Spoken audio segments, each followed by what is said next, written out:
terms of this transition, it looks like Gaetz is gone, Bondi's in, and it should be smooth sailing. How are you seeing things?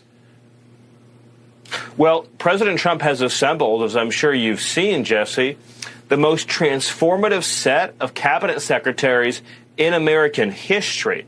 I mean, RFK, who's going to take on the deep state at HHS, take on the corruption in medicine, and make America truly and actually healthy again. You mentioned Pam Bondi. I've known Pam for years. She's a close friend. Look, people know that she has sterling credentials, amazing, unparalleled intellect. But here's what people may not know that I know. She is tough as nails. You want an AG who's going to take down the cartels, take down the migrant gangs, who's going to use the 70,000 law enforcement officers at DOJ to get rid of the foreign criminal enterprises in this country?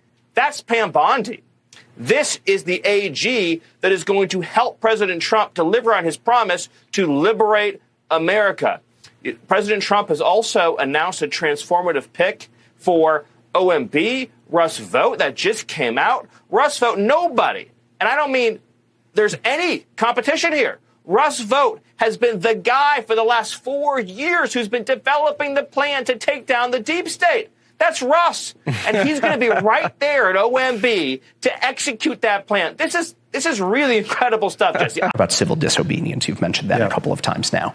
Would you be willing to participate in those as the mayor of Denver? Would you be willing to go out and protest these things? I would. If I believe that our residents are having their rights violated, if I think things are happening that are illegal or immoral or un-American in our city, I would certainly protest it. And I would expect other residents would do the same.